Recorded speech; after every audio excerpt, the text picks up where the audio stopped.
Assalamualaikum warahmatullahi wabarakatuh. Di sini kami dari kelompok 7, mahasiswa PPG Prajabatan 2023 gelombang pertama dari kelas IPS 3 akan mempresentasikan hasil diskusi kami mengenai tugas pertama, yaitu memberikan tanggapan terhadap kasus di ruang kelas. Yaitu topik pertama, mengenal peserta didik untuk mata kuliah pemahaman tentang peserta didik dan pemahamannya. Sebelumnya izinkan saya untuk memperkenalkan anggota-anggota dari kelompok 7. Yang pertama ada Arif Rahman, yang kedua ada Fitri Wahyuni, yang ketiga ada Nabila Azhara Khairunisa. Kasus 1. Bayangkan jika Anda adalah seorang guru matematika di kelas 7. Saat ini Anda hendak menyampaikan materi mengenai matematika sosial, yakni mencari nilai rata-rata, (MIAN). Untuk memudahkan peserta didik dalam memahami pembelajaran, Anda mencoba untuk membuat urutan atau langkah-langkah yang perlu diikuti oleh peserta didik agar dapat mencari nilai rata-rata pada sebuah soal. Anda meminta kepada peserta didik untuk mengerjakan soal yang Anda berikan. Hasilnya, peserta didik mampu mengerjakan dengan benar sesuai dengan langkah-langkah yang telah Anda siapkan. Beberapa saat kemudian, Anda meminta kepada peserta didik untuk mengulangi soal yang sama tanpa melihat urutan pengerjaan soal, dan peserta didik mampu mengerjakannya dengan benar. Menurut Anda, apa yang membuat peserta didik mampu mengerjakan soal dengan baik pada percobaan kedua tanpa melihat urutan atau langkah pengerjaan soal? Peserta didik mampu mengerjakan soal dengan baik pada percobaan kedua tanpa melihat urutan karena dalam teori behavioristik peserta didik akan dapat memahami pembelajaran apabila dilakukan pengulangan dan pelatihan yang berkesinambungan. Menurut teori behavioristik, kegiatan pengulangan dan pelatihan berfungsi sebagai proses penguatan untuk mengoptimalkan kemampuan peserta didik agar semakin terampil. Sebagai seorang calon guru, dalam kegiatan belajar yang seperti apa metode di atas dapat diterapkan? Elaborasi jawaban Anda dengan menyertakan teori yang berkaitan. Kegiatan metode belajar yang dapat diterapkan dalam kasus ini yaitu metode tersebut dapat diterapkan dalam kegiatan belajar pada tahap penilaian.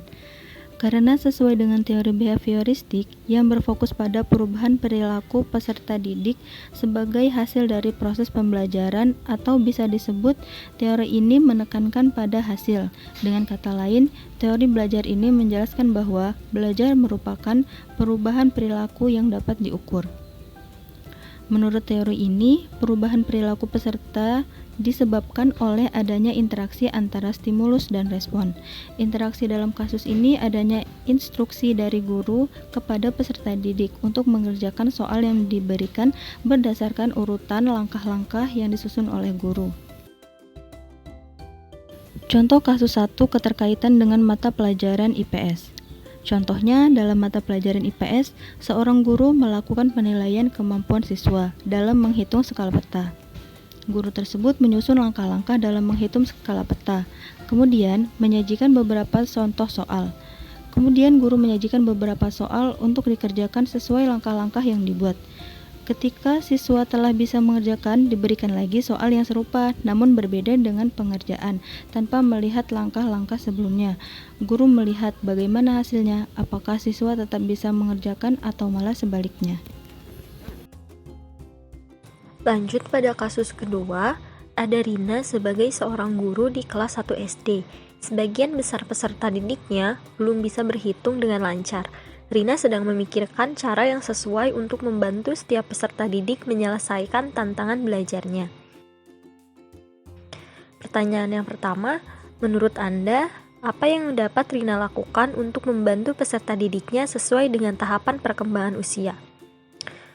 Pemahaman terkait karakteristik peserta didik merupakan modal awal pendidik dengan pendidikan atau pengajaran yang nantinya akan diajarkan kepada peserta didik. Kita ketahui bahwa peserta didik khususnya pada sekolah dasar memiliki tahapan perkembangan yang berbeda, tergantung pada usia peserta didik. Pada tahapan sekolah dasar, rata-rata siswa sudah berusia 6-12 tahun. Dengan umur yang dimilikinya, para peserta didik juga memiliki tahapan perkembangan yang berbeda-beda, meskipun perbedaannya tipis. Pada contoh kasus di atas, Rina sebagai guru di kelas 1 SD memiliki peserta didik yang belum bisa berhitung.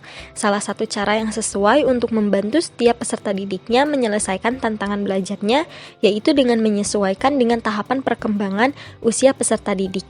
Sewajarnya, pada kelas 1 SD, peserta didik sudah menginjak usia 6-7 tahun. Pada usia tersebut, peserta didik senang untuk dipuji, memiliki jasmani yang kuat, senang untuk membandingkan dirinya dengan yang lain jika hal tersebut menguntungkan dirinya, dan juga senang untuk meremehkan orang lain. Kita sebagai pendidik, maka harus mencari metode pembelajaran yang cocok untuk para peserta didik di usia sekitar 6-7 tahun, yang masih belum bisa berhitung dengan lancar. Salah satunya adalah dengan menggunakan bahan-bahan yang konkret. Salah satunya adalah dengan barang yang ada di sekitar kita, menggunakan alat visual yang bisa dilihat dan diraba oleh peserta didik. Menggunakan contoh yang sudah akrab dengan para peserta didik, mulai dari hal yang bersifat sederhana sampai dengan yang kompleks. Dan memberi latihan nyata dalam menganalisis masalah, salah satunya dengan memberikan teka-teki kepada peserta didik. Dengan cara seperti itu, diharapkan para peserta didik memiliki pembelajaran yang optimal dan efektif.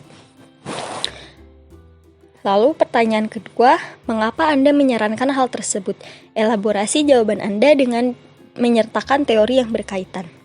Alasan saya menyarankan hal tersebut adalah karena tahapan perkembangan setiap anak berbeda-beda, dan pada usia tersebut menggunakan model pembelajaran secara langsung dengan cara guru mendemonstrasikan pembelajaran sudah hal yang benar dilakukan. Hal tersebut dilakukan agar peserta didik mudah dalam memahami pembelajaran.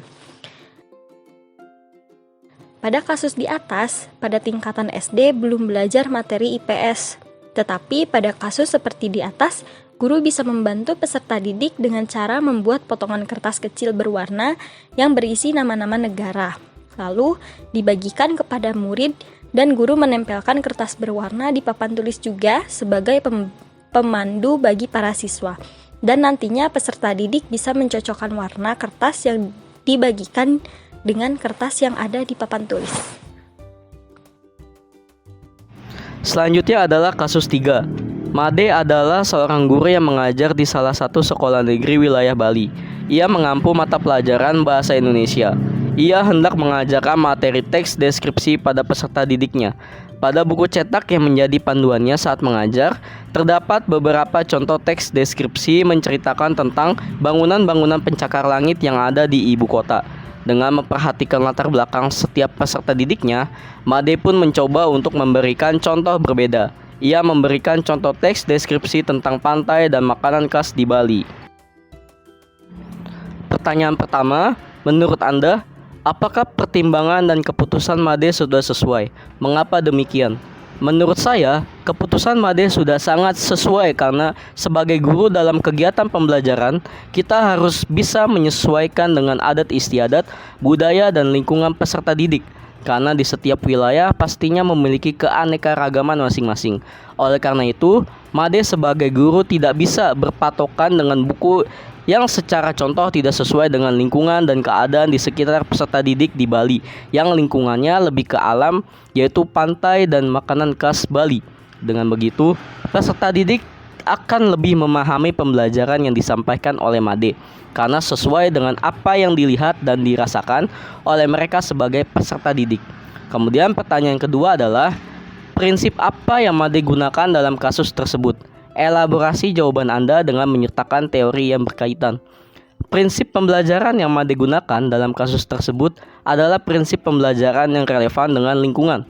Dengan menggunakan prinsip pembelajaran yang relevan tersebut, materi yang disampaikan oleh guru disesuaikan dengan lingkungan, konteks, dan budaya yang ada dari peserta didik, sehingga dapat menarik minat, menghasilkan pembelajaran yang sesuai dengan kebutuhan peserta didik, serta pembelajaran bisa tersampaikan dengan baik.